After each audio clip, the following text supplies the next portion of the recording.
Tunisia, Egypt, and Libya hold the potential to shepherd the Middle East into a new era, one defined by free, fair, and credible elections, vibrant civil societies, and accountable and effective institutions.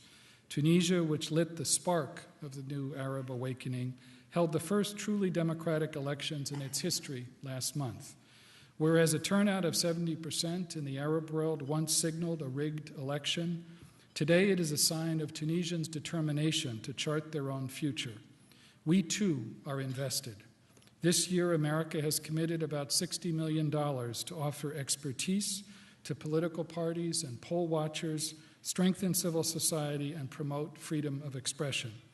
The remarkably peaceful and orderly conduct of these elections and the embrace of multi-party democracy just 10 months after Ben Ali fled the country has set the standard for the rest of the region. We will begin to see a breadth and diversity of political groupings as the people of the region are allowed to give voice to their views. And as Secretary Clinton said last week in a speech at the National Democratic Institute, we will judge the parties of the region not on what they call themselves, but on what they do. We should be less concerned about which parties win or lose than about whether democracy wins or loses in the process. And democracy means more than elections. It means the protection of fundamental freedoms and equal rights for all, including women and minorities. In Egypt, we must not underestimate the importance and the consequence of the transition underway there. Long the cultural and political leader of the Arab world, Egypt can offer another powerful signal when it begins its own elections later this month. But successful parliamentary elections, for all the effort they require, are only a first step. It is important in Egypt's own self-interest to see competitive presidential elections follow soon after, steps to consolidate an elected civilian-led government, and the continued emergence of a strong and independent Egyptian civil society to safeguard the principles of democracy. Libya, too, has won its liberty. This victory over tyranny is a testament not only to the bravery and determination of the Libyan people, but also to the undeniable potential of international partnership and American leadership. But much work remains. After contending with Gaddafi himself, Libya must now contend with Gaddafi's legacy of eviscerating Libyan institutions and civil society. The TNC has made good progress in its brief existence against overwhelming odds. We look forward to welcoming a new interim government and to close and continued cooperation as they consolidate authority, secure dangerous weapons, and focus attention on the difficult task of building a peaceful, prosperous, and democratic future for Libya. That so many Egyptians, Tunisians, and Libyans risked their lives to demand freedom, dignity, and opportunity inspired us all. But these are not the only nations where citizens calling for universal rights and more responsive governments demand our support. We continue to urge leaders and citizens in the region, in Jordan and Morocco, for example, to stay ahead of the wave of demand for democratic change. We're closely following Jordan's efforts to enact additional reforms, including new laws on elections and political parties. And we will continue to support Jordanians as they navigate their own path to the dignity, political openness, and economic opportunity that they so richly deserve. As Morocco prepares for elections next week, we're looking to the government and a new parliament to implement promised reforms and to show the Moroccan people that political institutions can change their lives for the better. In countries where protests have emerged but change is uncertain, such as Bahrain, we will continue to urge swift and meaningful political reform, dialogue between government and opposition, and respect for human rights, including the right to peaceful protest. As Secretary Clinton said at NDI, meaningful reform and equal treatment for all Bahrainis are in Bahrain's interest, in the region's interest, and in ours, while endless unrest benefits Iran and extremists. We will continue to urge the Bahraini government to undertake concrete reforms and uphold the principles of justice and accountability. In Yemen, we've spent months working with our Arab and European partners to persuade President Saleh to follow through on his promise to transfer power and allow a democratic transition to begin.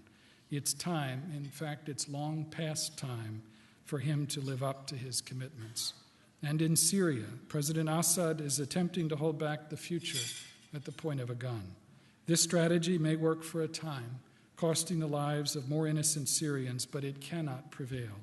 The United States has condemned the atrocities committed by the Syrian regime, and working with the international community continues to step up pressure, including a robust and growing set of sanctions and coordinated diplomatic efforts to further isolate the regime. It is no small thing that the Arab League decided a few days ago to suspend Syria's membership, or that some of Assad's neighbors are starting to call on him to step aside. This makes it abundantly clear that the Assad regime's brutality can no longer be tolerated. And for all Iran's tough talk, nowhere is the disconnect between rulers and ruled greater than it is today in Iran. Nobody is fooled by Iran's hypocrisy when Iran pays lip service to democracy elsewhere, then brutally denies it to the Iranian people. A second element of our strategy that I want to highlight this evening, partnering to create broader economic opportunity, flows out of our conviction that political transitions cannot succeed without confidence in a better economic future. As President Obama has said, just as democratic revolutions can be triggered by a lack of individual opportunity, successful democratic transitions depend upon an expansion of growth and broad-based prosperity. Revitalized, open, and regionally integrated economies are key to ensuring the success of democratic institutions. In the short term, we need to be clear-eyed. The unrest and uncertainty that has accompanied the new Arab awakening has strained already difficult economic circumstances. But there is a far deeper deficit, the one outlined starkly in the Arab Human Development Reports year after year.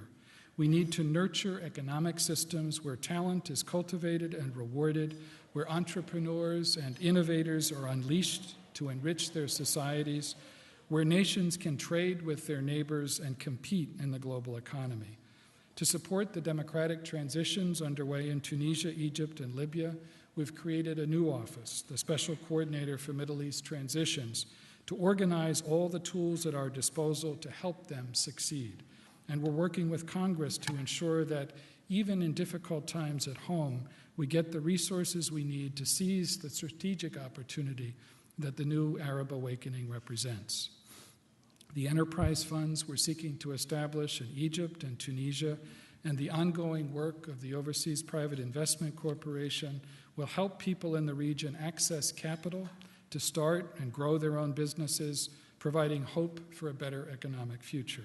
In the end, this is about translating the promise of political change into real, palpable hope for a better economic future, and about giving new leaders the tailwind they need to navigate bumpy transitions amid high expectations. Conventional assistance, no matter how generous, will not be enough, nor will a short-term approach. We must help these countries empower individuals to make their own economic as well as political choices and grow a real middle class. The revolutions in countries like Egypt and Tunisia were driven by a firm rejection of a past where prosperity was confined to a narrow segment of society. As we saw in Egypt, economic liberalization that fails to achieve inclusive growth is a false path to prosperity. That is why we're working with Congress to achieve $1 billion in debt swaps so that the Egyptian government can use those resources for the benefit of the Egyptian people, especially the younger generation. This kind of genuine economic reform process will require that leaders have visions compelling enough to drive what will be tough and sometimes unpopular choices. That is why we and our European partners must think and act more ambitiously to open up trade and investment across the region. Through the G8's Deauville Partnership, we're mobilizing the world's leading economies and international lending institutions to support the transitions in Tunisia, Egypt, and Libya, as well as the major reforms underway in Jordan and in Morocco. As G8 president next year, we will keep high-level attention on these transitions and on the imperative of regional economic integration across the Middle East and North Africa. As President Obama noted in May, if you take out oil exports, this entire region of over 400 million people exports roughly the same amount as Switzerland. That is exactly why the President has proposed a new Middle East trade and investment partnership. Just as European Union membership served as an incentive for reform in Central and Eastern Europe 20 years ago, so should the vision of prosperous, thriving, integrated economies and the promise of market access to the United States and Europe create a powerful impetus for reform in the Middle East and North Africa. We should be ambitious and creative in how we promote trade and investment, just as we have been in the Asia-Pacific region, where we're launching the Trans-Pacific Partnership. This groundbreaking initiative will bring together the United States, 8 Asia-Pacific and Western Hemisphere partners, and eventually future members in a single trading community using the highest standards.